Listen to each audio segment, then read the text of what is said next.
get you released. Do you have a job? Do you clear $350 per week? You could be approved with 0 down and low interest rate financing on every clearly marked new Kia in stock. And remember, we have new Kias arriving daily. Just because you don't see it on the lot doesn't mean you can't be driving your new Kia home tomorrow. So bring any trade to Matt Blatt Kia, even if you owe thousands more than it's worth. And don't forget, you can't make a mistake with our 4-day love it or leave it return policy. It's gotta be a Matt Blatt Kia. Offers with approved credit through Kia Motors Finance. Not all will qualify. Go to mattblattkiamj.com for complete details. Expires 5/8/2022. Matt Blatt Kia, 6211 Black Horse Pike, Egg Harbor Township. And now on Route 37 in Toms River. The radio home of Joel Embiid, James Harden, and the 76ers. Dominate at one of the biggest dunks of his career. We are 97.3 ESPN, WENJ, WENJ HD, Millville, Atlantic City, a Town Square media station. This is Game Night with Josh Hennig on 97.3 ESPN and the free mobile app. Now, live from the Matt Blatt Kia Studios. What a move! Here's Josh Hennig. Game Night here on 97.3 ESPN, a Friday edition. Sixers Heat Game 3 coming up in an hour from now. Tom McGinnis on the call here on 97.3 ESPN FM. UFC 270 night, and we'll preview the full card. Not one, but two title fights on the card at UFC 274. John Morgan, MMA Insider and reporter, will join us coming up in about 20 minutes from now. You guys can text in to join the conversation. Phillies, an embarrassing loss last night. Sixers, Heat tonight. Joel Embiid expected to be back. Maybe he'll be back. Also, as mentioned, UFC 274 this weekend. Eagles are in minicamp. A lot of praise coming in from people about Nakobe Dean. So, a lot of variables to get to. We'll get to all of them coming up here on Game Night on 97.3 ESPN. As I mentioned, you can join the conversation at 609-403-0973 is the text board. You also can DM the show through the 97.3 ESPN mobile app, powered by First Bank of CLC. As I mentioned just a moment ago, I'm expecting Embiid to play. I haven't officially seen anything official as of yet, but with Embiid clearing protocol this morning, as we talked about with Keith Pompey last night on Game Night on 97.3 ESPN, you have a situation where as long as he cleared protocol, he was probably going to play. I'm assuming, barring anything crazy, okay? My assumption all along has been that Embiid was going to play tonight. Now, I also agree with Mike Gill. I think that the Sixers win tonight because I just feel like this team has way too much pride to not try to win this game tonight. There's too much pride on the line for this team to just roll over at home. Listen, you heard them say it in the post-game pressers, a series doesn't start till a team wins on the road. Well, I'm assuming that this team is going to win at home. There's too much pride. We know that, historically this year in the postseason, in the Raptors series and now in the Heat series, it's become evident that the Sixers are just not the same team on the road as they are at home. So for whatever reason, it is what it is, and as I said, the assumption is that Embiid hasn't been officially cleared yet, but I'm going to assume he plays. Now, what that means, I don't know. Joel Embiid, we remember him previously wearing the mask, and because he didn't have to have facial surgery, I'm assuming that this is going to be a little bit of a different mask. We heard Paul Hudrick talk about Ramona Shelburne's report that, the The mask is expected to have a little buffering on it. So if he does get smacked in the face by accident again, that it won't be as problematic, I guess is the best way to put it. So, but again, we're waiting for official word about Joel Embiid and his status, as Doc Rivers says that, even if he does play, he can't play his usual 38 minutes because with the concussion, he hasn't been running. He told Chris Haynes the other day he couldn't even look at his phone for days because the headaches were so bad with the concussion. So now the expectation is that Joel Embiid will be on the court momentarily for warm-ups. So as soon as I know something, I will let you know here on Game Night on 97.3 ESPN FM and the 97.3 ESPN mobile app powered by First Bank of CLC. But like I said, I've been of the position that as soon as Sixers come home, they were going to win a game or two. Doesn't mean I think the Sixers are going to win the series, but they're not going to get swept. And there's a few reasons why they're not going to get swept. Number one, as I said, they have too much pride. These professional athletes do care about not losing. They may not be as maniacal and as crazed and as, just insane about it as maybe the average fan is, but they do care about winning and losing. And so that was a big thing to me. I always believed all along that, this organization has players who do care. This isn't a team like, the Atlanta Falcons, for example, with an indifferent fan base and indifferent, half the roster is indifferent as well. I don't think it's an accident either that this Miami Heat team, while the Sixers didn't shoot as well, they were sloppy on the turnovers in game one. Miami played better in the two games. Between Tyler Hero and Jimmy Butler and Bam Adebayo, these guys played at a high level and they were playing very well. So I'm going under the assumption that this team's going to win tonight. Mike Gill said earlier 7 to 9 points. I kind of lean toward Ryan Rothstein 6, but hey, it'll be an interesting game either way. You hear all the action right here on 97.3 ESPN FM. Tom McGinnis on the call, top of the hour, 7 p.m. And,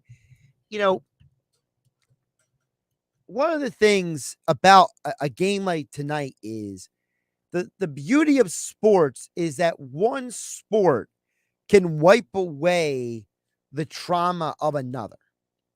And after the Phillies' embarrassing loss last night, a massive and complete letdown, and now the likelihood they don't even play for the next 2 days because this rainstorm is passing through. Again, rainstorm, be careful out there, folks. The Sixers have an opportunity to uplift the spirits of the city. Because right now, for some of you Philly sports fans out there, I see you guys hanging on to the Kobe Dean doing backpedal drills in the bubble at the Open Care Center. That's how bad that loss was for this city last night. And I don't know if there will ever be a moment that I won't feel this way, but I have to strongly disagree with what I saw on MLB Network when the guys who played the game were saying, no one's going to get up and give a speech. I want to get out of the locker room as soon as possible. Well, you're not just getting out of the locker room. You're also, you're also going to have 2 days away from the game. And I don't know if it's a good or bad thing, because there's a part of you as a competitor that wants to get right back out there. For the Sixers having all those days off in between Game 5 and Game 6 in the last round in the Raptors series, it grinds on you. Yeah, it's good for your body to get some time off, but it grinds on you as a competitor. On the flip side, you look at the Phillies, they're potentially going to have 2 days off and 2 more days of watching Matt Vierling doing commercials on Card Shield for TV. I mean, whose dumb idea was Matt Vierling to be the spokesperson for Card Shield? The guy's like the 10th or 12th player you'd think of. Think about the Phillies. And they grabbed him to do the commercial. I mean, how bad is that? But anyway, got a little distracted there. But the point is that I don't know if it's a good deal for the Phillies to have this many days off, this much time to ponder and stew over how pathetic they were on Thursday night. And honestly, I don't know what's worse. Is it the fact that they blew the lead or the fact that they could do absolutely nothing in the bottom of the ninth? You had a 7-1 lead going into the ninth inning. And then 7-2, 7-3, 7. And you keep seeing the runs coming on the board. And I'm sitting back and I'm thinking, don't tell me they're going to lose this game. They can't lose this game. Well, they lost it in the most gut-wrenching, horrible way humanly possible. Just what a dumpster fire that Phillies game was. And you got to think, maybe Norwood shouldn't have started that inning. I don't know what the answer is. I asked Mike Gill earlier, should they have taken Norwood out of the game sooner? Maybe. I personally think you should have taken him out probably after the Lindor home run. Mike Gill said after the double on the next hitter. Whatever, you should have taken him out sooner. But they kept him in there way too long. And this is what happens, We get to second guess the manager the next day.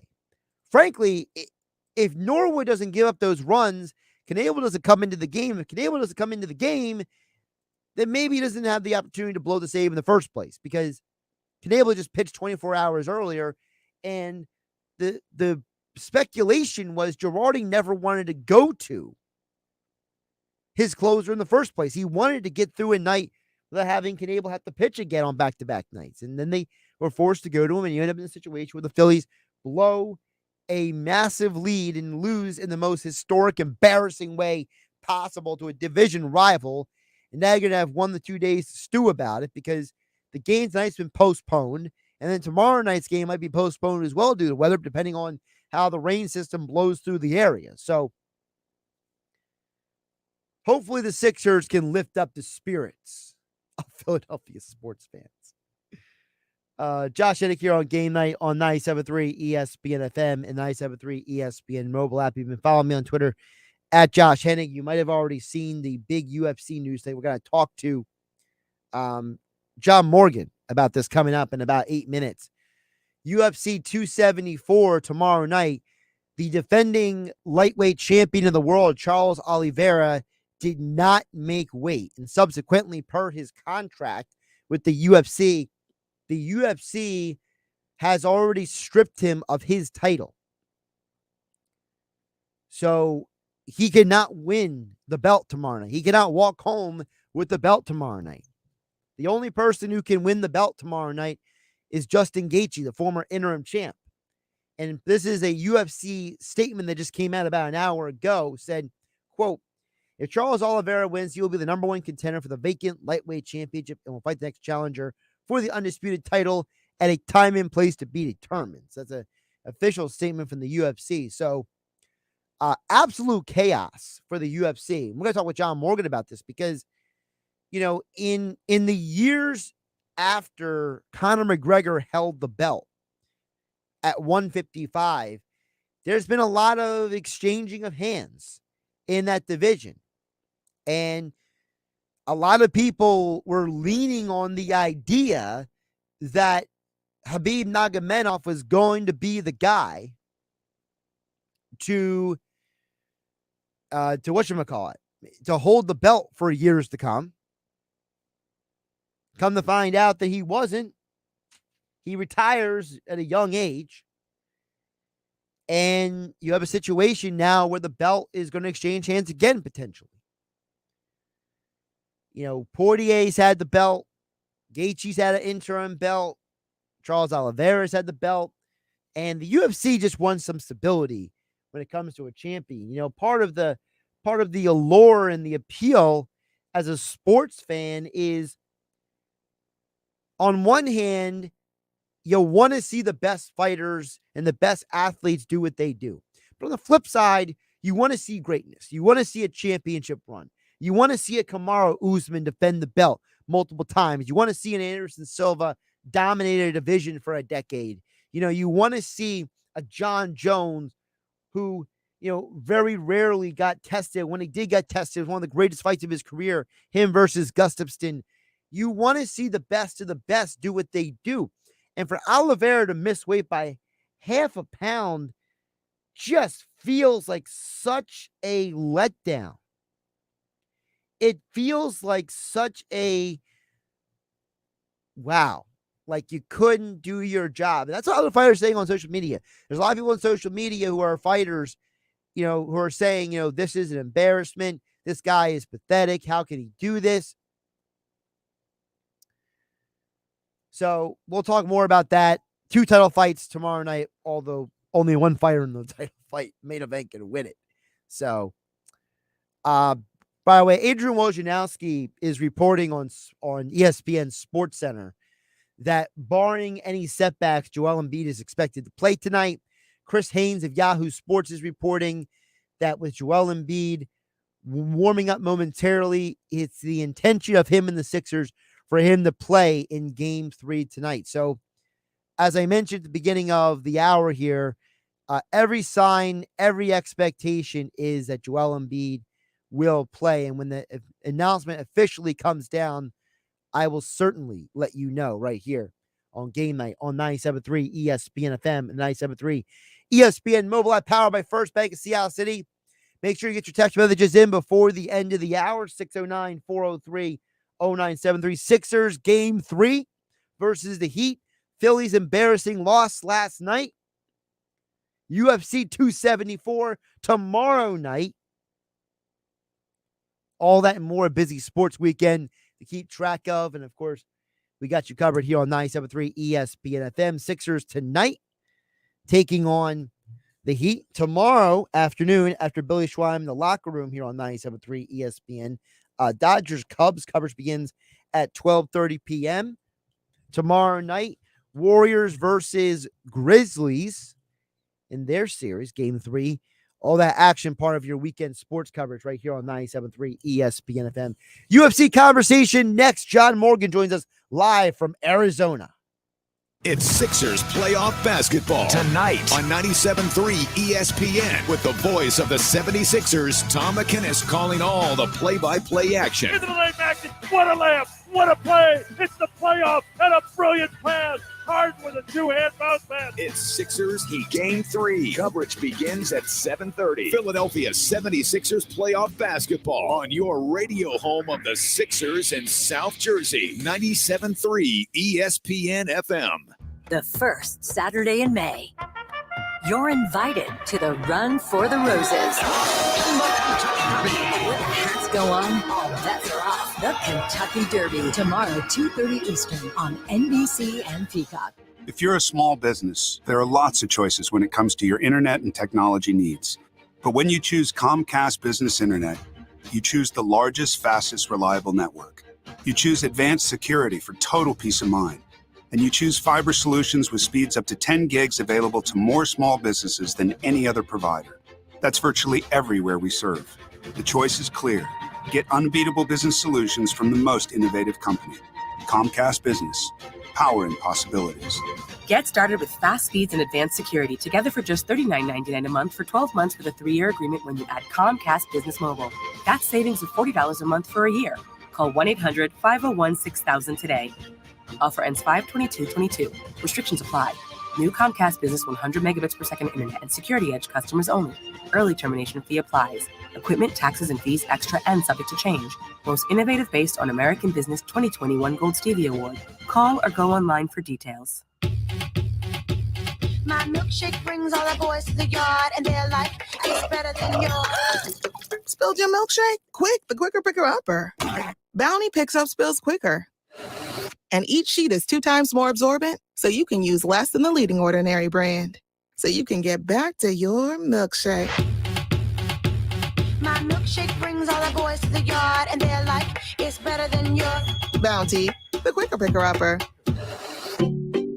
spring into savings all month and spring out of that car you hate at Matt Blatt Kia in Egg Harbor Township or Toms River. We'll take any trade, any make, any condition, even if you're stuck in a loan or lease. Matt Blatt Kia can get you released. Do you have a job? Do you clear $350 per week? You could be approved with 0 down and low interest rate financing on every clearly marked new Kia in stock. And remember, we have new Kias arriving daily. Just because you don't see it on the lot doesn't mean you can't be driving your new Kia home tomorrow. So bring any trade to Matt Blatt Kia, even if you owe thousands more than it's worth. And don't forget, you can't make a mistake with our 4-day love it or leave it return policy. It's gotta be a Matt Blatt Kia. Offers with approved credit through Kia Motors Finance. Not all will qualify. Go to mattblattkiamj.com for complete details. Expires 5/8/2022. Matt Blatt Kia, 6211 Black Horse Pike, Egg Harbor Township. And now on Route 37 in Toms River.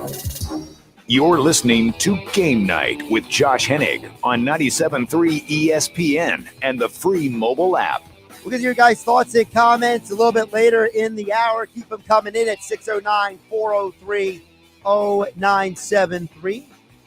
As I mentioned a little bit earlier, the expectation is for Joel Embiid to play tonight. As soon as we get the official word, I'll give it to you here on 97.3 ESPN. Sixers Game 3 coming up in about 40 minutes from now. But right now, we're going to dig deeper into one of my favorite topics, UFC 274 tomorrow night. And joining us live on location from the desert in Arizona, John Morgan. He covers the UFC and all forms of mixed martial arts for The Underground. He is the editor-in-chief. Give him a follow on Twitter at @John_Morgan_MMA. And he joins us right now here on Game Night on 97.3 ESPN. John, how you doing? I'm good, man. It's a crazy day, a historic day in the UFC history, but a weird one for sure. So let's get into those details because I feel like a lot of people are confused. So basically, just to set the groundwork, Charles Oliveira, the champion, is been stripped because he missed by half a pound, which some people out there are saying, wait, what? Pretty wild, right? Misses weight by half a pound and does not retain his belt no matter the result of the fight on Saturday night. So he is no longer your UFC lightweight champion. Technically, they're saying as of right now he is, but once the bell starts the fight, then he is no longer champion. If he wins, we walk away and we don't have a title. We have a vacant title. And if Justin Gaethje wins, however, the challenger coming in, he still can claim the belt because he did make weight. It is the first time in UFC history that a champion has lost his belt on the scale by missing weight. Now, John, the first thing that came to my mind when all this came down was when the part came out about Gaethje's the only one who could walk away with the belt. I remember very clearly when Gaethje won the interim belt and left it in the octagon. I was like, I didn't win the belt. I want to get the real belt. So, we saw Gaethje do that with the interim belt. Is he potentially going to have mixed feelings about potentially winning a belt in this situation? I don't think so, because technically the stakes didn't change for him. I mean, he knew he had to come in here and win the fight, and if he won the fight, he'd walk away with the belt. So nothing changes there. I mean, as a technicality, yes, it's a little weird. I mean, if the belt is vacant, I think that would be a weird situation. Let's say Charles Oliveira wins, there's a vacant title, and then the UFC would elect 2 other fighters to compete for the vacant belt. That would be a little weird because you'd say, well, I didn't actually win it from anybody. I won this belt that a guy lost on the scale. But I think Justin Gaethje, he's going to feel just the same about this. He knew he had to beat Charles Oliveira to win the title. Nothing changed for that. I think the motivation's still there. If anything, he's probably got a little chip on his shoulder. Mixed martial arts especially take making weight very, very seriously. It's seen as kind of a disrespect if your opponent doesn't make weight. So I think the motivation will be there. And I think, if he wins, I don't think there should be any kind of question marks around it. Yeah, I've seen multiple fighters ripping Oliveira on social media, some cringeworthy tweets out there. But, John, I got to ask you, there's some rumor online that apparently the scale at the weigh-ins may have been a little funny. Is there any truth to those rumors, or is that just people stirring the pot out there? I think that's people stirring the pot a little bit. Now, I mean, the scales are certified. And look, 2 fighters did miss weight. Charles Oliveira wasn't the only one. Norma Dumont did as well. She also missed weight by half a pound. But you did have 28 fighters that successfully made weight. So, if there was an issue with every single person that stepped on the scale, and let's not forget, Charles Oliveira was the very last person to step on the scale. So, I mean, if there was an issue with it, they would have had time to address it between the opening of the weigh-ins and the end. There was an issue, and we have heard this repeated by several fighters on the card and some other staff and things around there. there was an issue with what they call the check scale, which is basically a scale that's in the back of the house that's not with the commission, that basically you can check your weight on it to see where you're at before you go and get on the official scale. It seems there may have been an issue with the check scale, but again, 28 out of 30 fighters made weight. So Charles was given an extra hour once he missed weight the first time, did not lose any weight in that extra hour. You know, we don't know what was done during that time to try, but, you know, he did fail. So I think, you know, people out there saying that there's an issue with this guy, I'm having trouble believing that. Again, 28 other fighters made weight successfully. I got you. Now, Oliveira, I want to ask you about him specifically because he does have a history, as people may or may not know, of missing weight. I know he missed weight back in 2020. I know that when he was cutting down the 145, I think he missed weight 4 times is what I found in my research. So this is not like it's a just happened once kind of thing for him. So, you know, how do you think the perception of Oliveira is going to be moving forward? It's not good because you're right. He missed weight several times at 145, and that's the reason he moved up to 155 pounds. But even when he was at 155, he kept saying, "I'm going to move back down. You know, I really believe featherweight 145 is where I belong." And people were, you know, just kind of saying, "Why? I mean, you look healthier here, and you're actually making weight." So for him to miss weight again, now again, we haven't heard his full comments yet.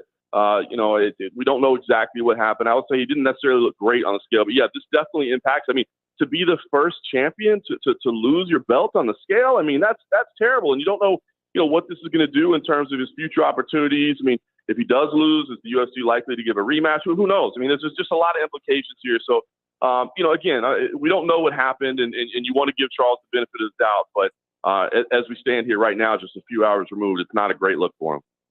John, when I was listening to your interview with Dana White earlier this week, you made the comment that at that point in time when you were sitting in the airport talking to Dana, that, you know, you didn't know who was going to win this fight. You were like, I don't know who to pick.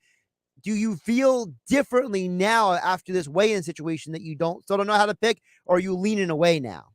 You know what? I was kind of always leaning towards Justin Gaethje a little bit, especially when you look at the odds. I mean, you can get Justin Gaethje as an underdog. Now, if that line may start moving here very quickly, but if you can get Gaethje as a dog, I mean, I'll take underdog money on Justin Gaethje against anybody in the division. To be able to get a guy at his talent, his skill, you know, for dog money, that's pretty impressive. So I was always kind of leaning on that. But the thing is, Charles Oliveira does have that ability. Even with this weight miss, even with everything going on, he's got such great submission skills that, you know, he can change everything in an instant. He can be losing a couple of rounds. He can be rocked a couple times, and then he can reach up and grab your neck or grab your arm or grab your leg. I mean, he's got every submission in the book available to him. So he still does have that. But yeah, when you start, somebody misses weight, you start wondering, how was that weight cut? You know, was there something in camp that was wrong that he wasn't able to train 100%? What's going on behind the scenes? And listen, you know, having to take power, you know, the power shots that Justin Gaethje is going to deliver, man, if your body was depleted from a tough weight cut, that just makes that even more difficult. So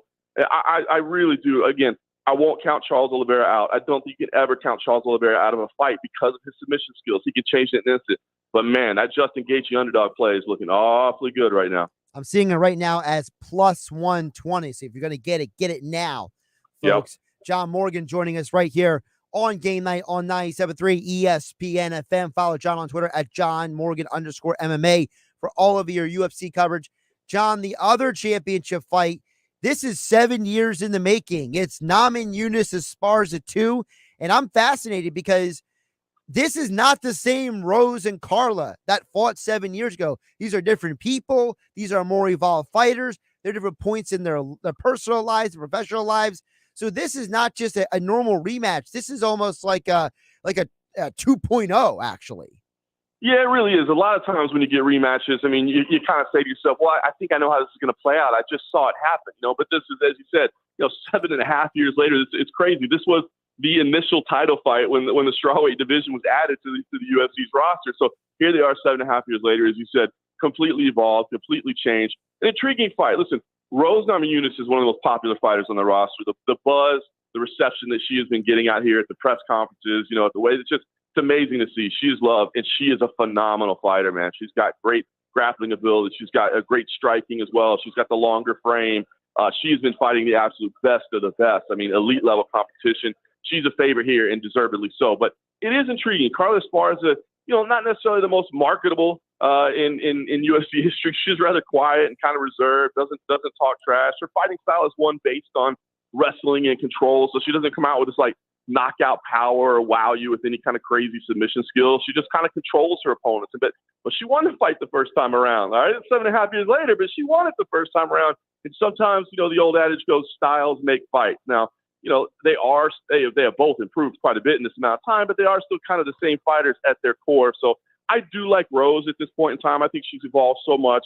Again, I think she's just been facing the absolute best of the best elite level competition out there. I think she's ready for this, but I think to write off Carla Esparza might be a mistake. She could potentially do something. And she's getting married next week, so she's got like some cool stuff going on behind the scenes. Maybe a little extra something for motivation. Maybe. But here's my thing with Rose, John, and I'm going to ask you about this because, you've seen her evolution firsthand from the Ultimate Fighter to now. And I can't get over the fact that this isn't the same woman I saw fight Carla. I think this is Rose in her prime, practically. I think that we may see the best version of Rose Namajunas we've ever seen from right now moving forward.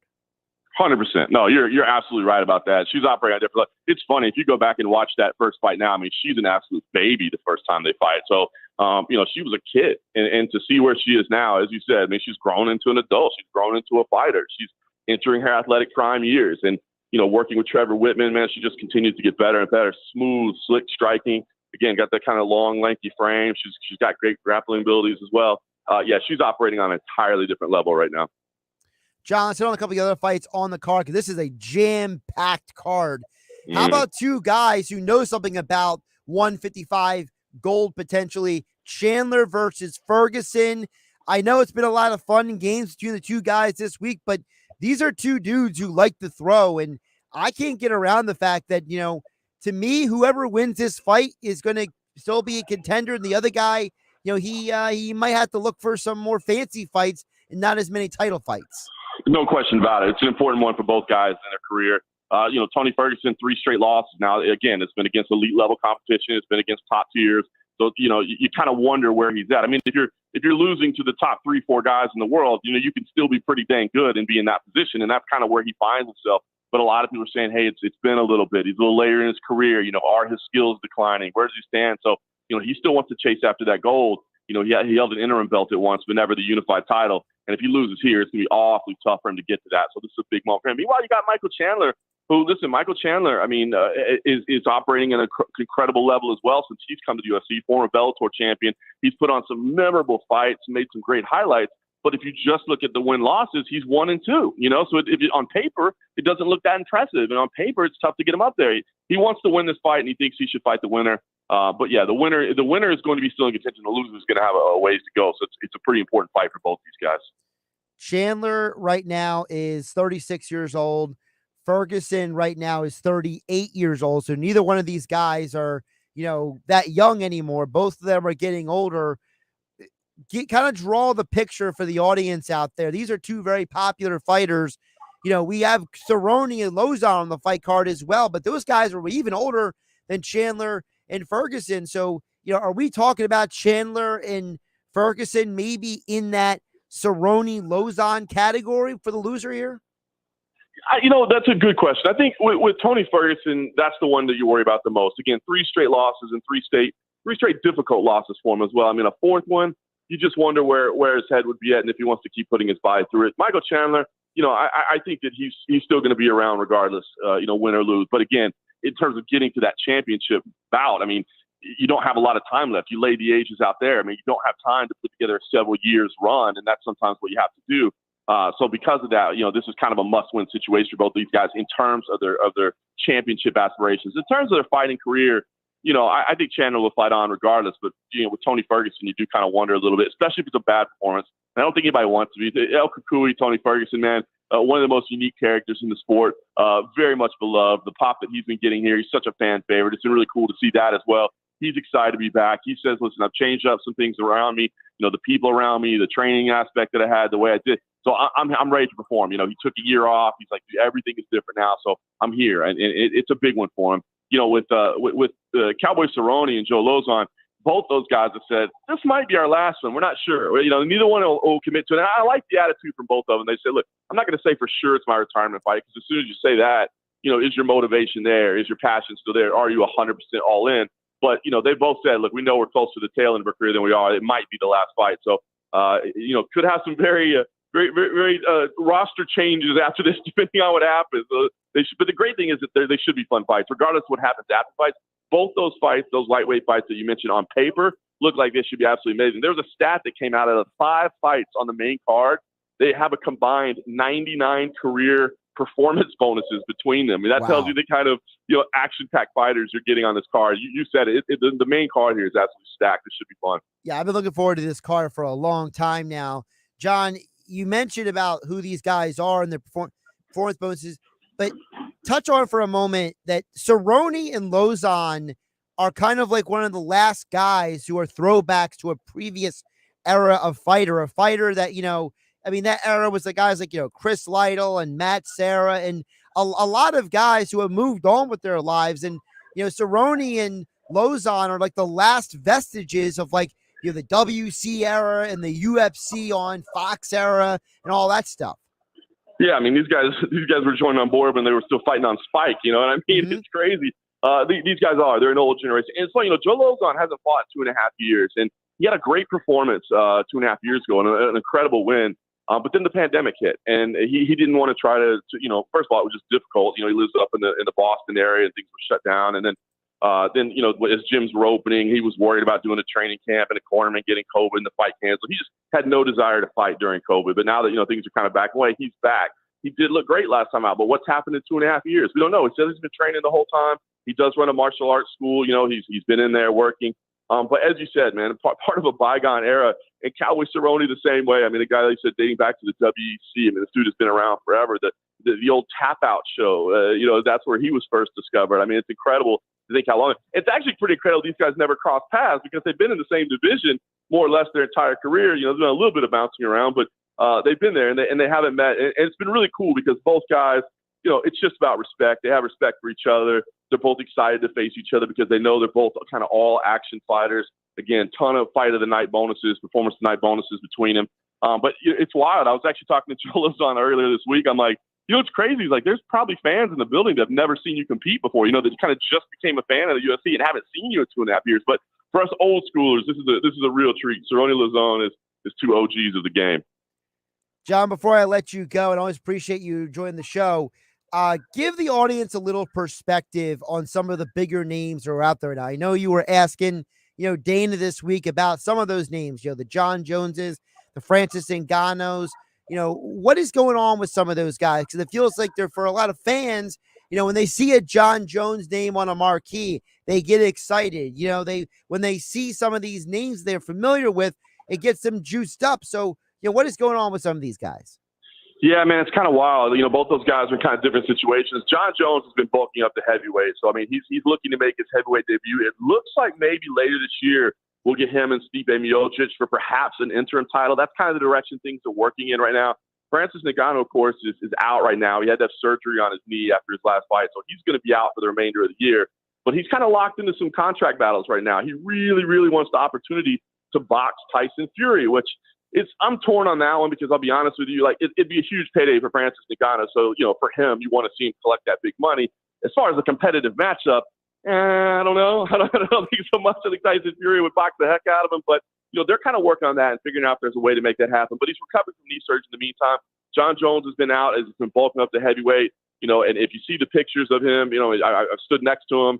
The dude is putting on a lot of weight the right way, man. He didn't want to be, you know, the former 205 champ that just wasn't cutting weight. You know, he used to walk around like 230, 235.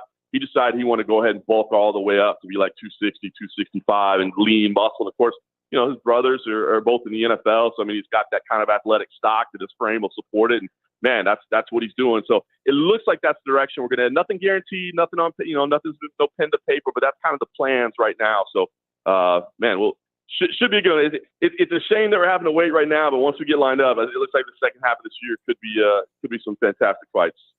For all the UFC coverage you need, follow him on Twitter, John Morgan _MMA. Make sure you jump on YouTube, subscribe to the MMA Underground YouTube channel for all the interviews you need. John Morgan is the editor-in-chief for The Underground. And he joined us right here, live from Arizona, here on Game Night on 97.3 ESPN FM. John, appreciate you jumping on. Enjoy the fights this weekend.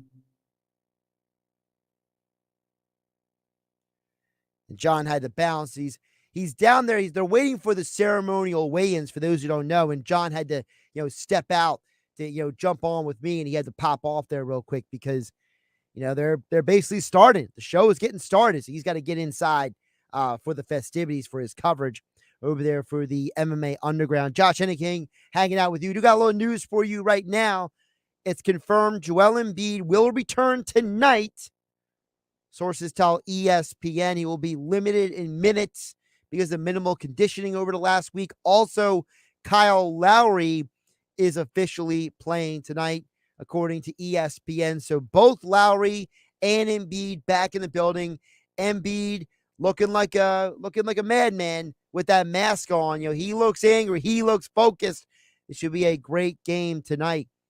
Joel Embiid, it's very interesting because I was reading more about the mask. Basically, the mask is built so that it's got a certain level of structure in it. So if he does get in the face, the structure distributes the weight across his face, so he doesn't have to absorb all the hit on his face. So that's a big deal for him.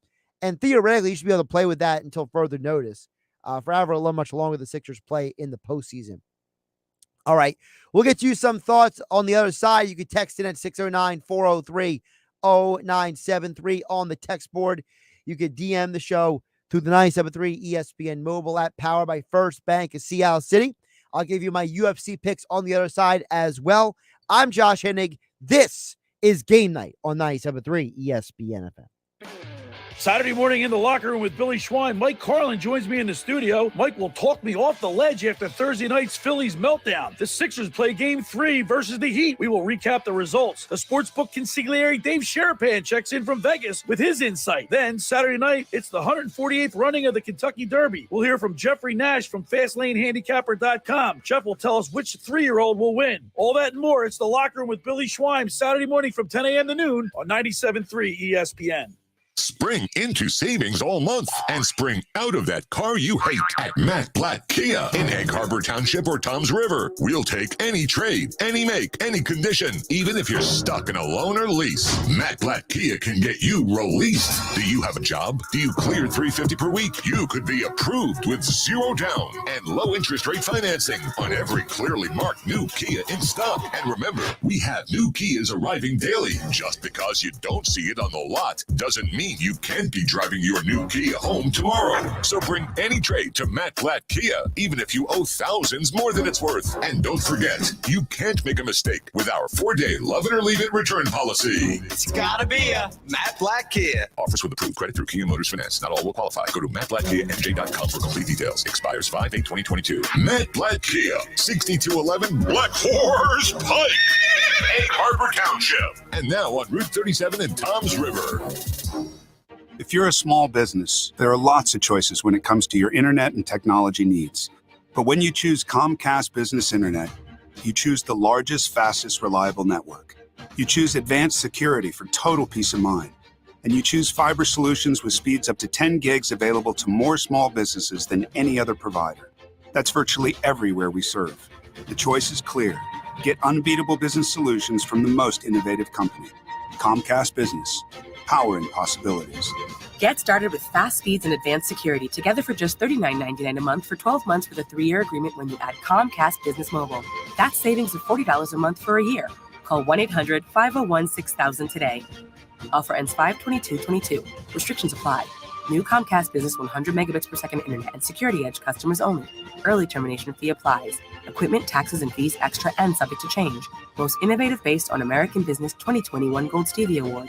Call or go online for details. The NBA playoffs continue on ESPN Radio. Blocked by Melton. Everything going Memphis way. Melton liftoff to Morant for the alley-oop.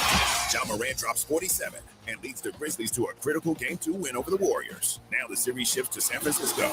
Can Memphis make it 2 straight? Or will Steph Curry and the Warriors retake the series lead?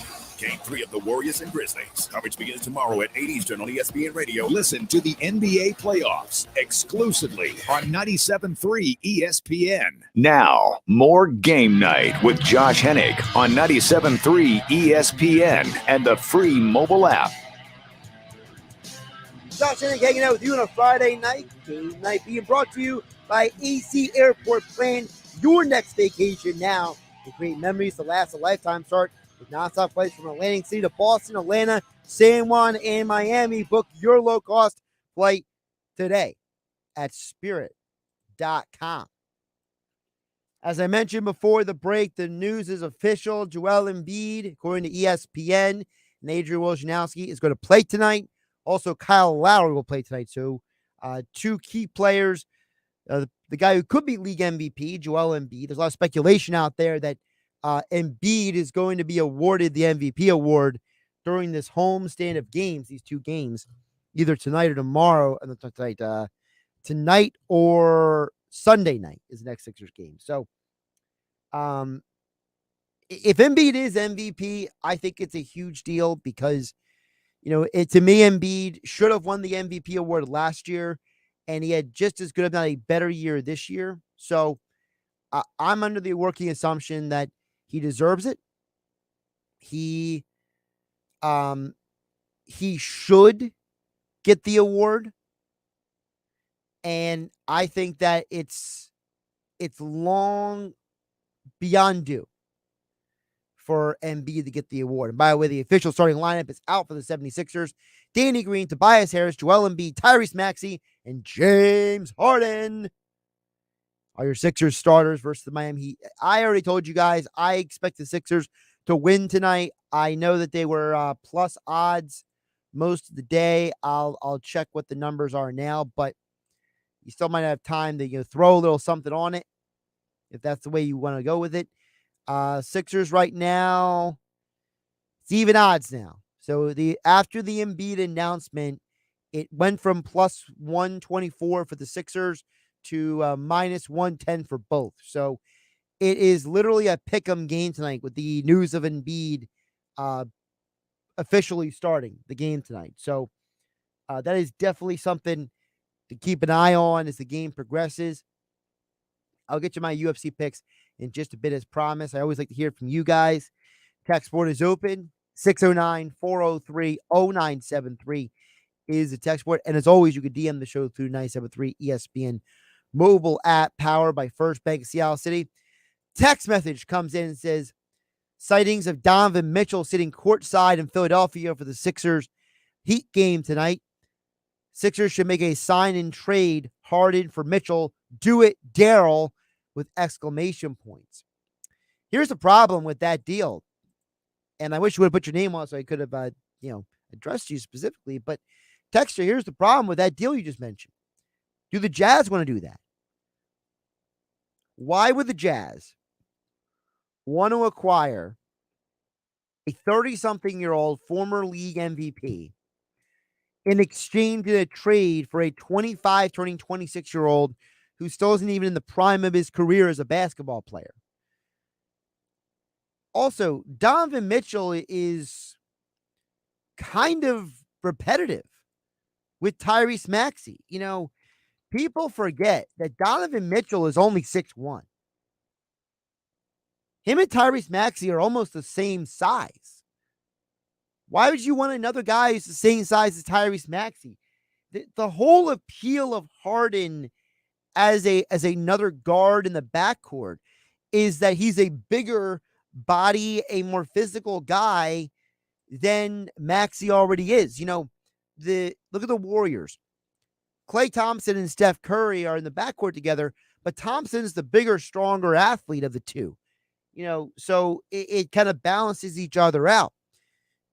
You don't want to have two small guys in the backcourt. It's very rarely successful. Very rarely have teams gotten away with having two small guys in their backcourt and have success in the postseason, because typically you have a team like the Miami Heat who's got a lot of long-ranging athletes. The Raptors, long-ranging athletes. Celtics, long-ranging athletes. Milwaukee Bucks, long-ranging athletes. the pattern is clear. You don't want two small guys in your backcourt. So I understand that you love the idea of the Sixers acquiring Donovan Mitchell, but it's illogical. It's not something that makes sense for what the Sixers are trying to do. You need to have better athletes around Embiid, not another 6'1" guy who can score and dribble. It's just not practical. So to me, no, I don't want Daryl Morey to trade for Harden for Mitchell, because they're just gonna have two guys who are almost the same player. Don't be so impatient with Tyrese Maxey's development, okay? You know, Maxey made huge strides this year from his rookie year to this year. He's 21, turning 22 years old, which means he's only about 4 years younger than Donovan Mitchell. In the grand scheme of things, that's not a lot. And you're going to have Maxey on an inexpensive contract now for a couple more years before you got to pay him. And listen, if you build this team out correctly, here's how it's going to layer, okay? If the Sixers do that right, they play their cards right, if Maxey is going to be potentially a free agent after the 2024 season, let's say, okay? Because he has a club option for that season. I'm just putting it out there because I'm just throwing out a scenario. If you go to Harden and be like, look, well, we'll sign you, but we're not going to sign you beyond 2024, then Harden comes off the books at the same time you got to pay Maxey. Or if you get Harden to only sign for 2 years, then guess what? Then you only have to keep Maxey under his current deal, and then you can re-sign him. You know, there's a lot of ways the Sixers can maneuver. I mean, best case scenario, Harden picks up his player option, and you only have him under the big money for 1 more year. You give it a test run for a full season, see if it works. And then if it doesn't work, you let him walk. You give Maxey the big contract, and then you move on with Maxey and Embiid and go out and get 1 more star. But I just don't want that star to be Donovan Mitchell. I love Donovan Mitchell. I really enjoy watching him play. But the problem is right now is that in an Eastern Conference with these freak athletes, these star powerful players, you know, Giannis, Durant, Jimmy Butler himself is 6'7", right? You know, you got Boston with Tatum and Brown, both guys who are 6'7", 6'8" kind of size players. You don't need a small guy. You know, people talk about Sixers should go out and get Bradley Beal. Bradley Beal's 6'3". Donovan Mitchell's 6'1". Why do you need another small dude if you already got Tyrese Maxey? No, you need a bigger body guy. If Danny Green was about 40 years younger, he'd be the ideal guy for this team. But he's getting older, so he's going to be a free agent. They're probably not going to bring him back. I mean, if they do, it'll be a much bigger discount than $10 million. That's for sure. So, to me, if the Sixers are going to upgrade this roster, the only way you can do it is either you got to move some money around, which is not as easy to do in the NBA as it is in the NFL, or you're going to have to make a trade, and you don't have a lot of trade assets to move around with. So unless you're willing to go and give up Tobias Harris, who arguably has been the second best player for the Sixers in this postseason, then it's going to be hard to do a revamp of this roster. And again, I'm not saying this is discouraging, but I'm just trying to be a realist over here. You know, you have a lot of guys on this roster who the Sixers have tied up the big money next year. If Harden picks up his option next year, the Sixers are projected to be just over $151 million on the cap. That's about $3.5 million more than this current season if Harden picks up his option for next year, right? Now, if you get rid of Shake Milton, that saves you $2 million, you know, but is that really going to matter in the grand scheme of things? $2 million? Not really. As I said, Tobias Harris is really the only guy you can move at this point. to really shake up the roster. That's what you're trying to do. The problem with Tobias is he's a huge locker room presence. He's a guy that all the players love and respect, and he's a guy that the organization loves and respects. So, okay, you sacrifice the locker room leadership and a guy that all the players love to play with and respect to get a better player who may or may not fit with this team and their chemistry. We all assumed that Harden and Durant and Kyrie were going to work out. Well, Harden didn't like Nash. Durant and Kyrie are indifferent about Nash being the head coach. Durant basically turned Harden into the third wheel like he was in OKC, and then Harden had to play all those games without Kyrie and Durant. He got miserable. So if you move on from Tobias Harris, you bring in somebody else, there's no guarantee that he's going to vibe with Embiid and with Maxey and with Harden. Look, even a guy like Zach LaVine, okay, who is going to be a free agent, LaVine's 6'5". If there was a way you could guarantee me that Zach LaVine would leave Chicago and sign in Philadelphia to replace Harden, I let Harden walk. But that player option is Harden. Harden's going to opt into that if he wants to. So the ball is in his court as much as anybody's. All right, wrapping up the show here. Before we get out of here, I always like to give you guys some UFC thoughts and picks. UFC 274 tomorrow night. You know me. I'll be tweeting about the event tomorrow night. Here's the lowdown. So if you haven't gotten already, you got to get Gaethje at the plus odds, okay?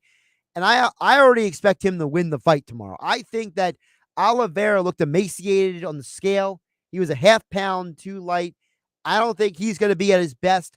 I think Gaethje is motivated to get that belt. I think that he realizes that the only person he's lost to in the last few years is one of the best fighters of all time, Khabib Nurmagomedov. So I think Gaethje wants to stamp his place in UFC history, and I think he'll do it tomorrow night. I also like Rose Namajunas to win her fight against Carla Esparza. I just think that she's a way better fighter than the last time that they fought. I think Carla hasn't evolved as much as Rose has as a human being or a fighter. I like combining Rose Namajunas with the Cerrone Lozon fight to not go the distance. That's a plus 102 odds.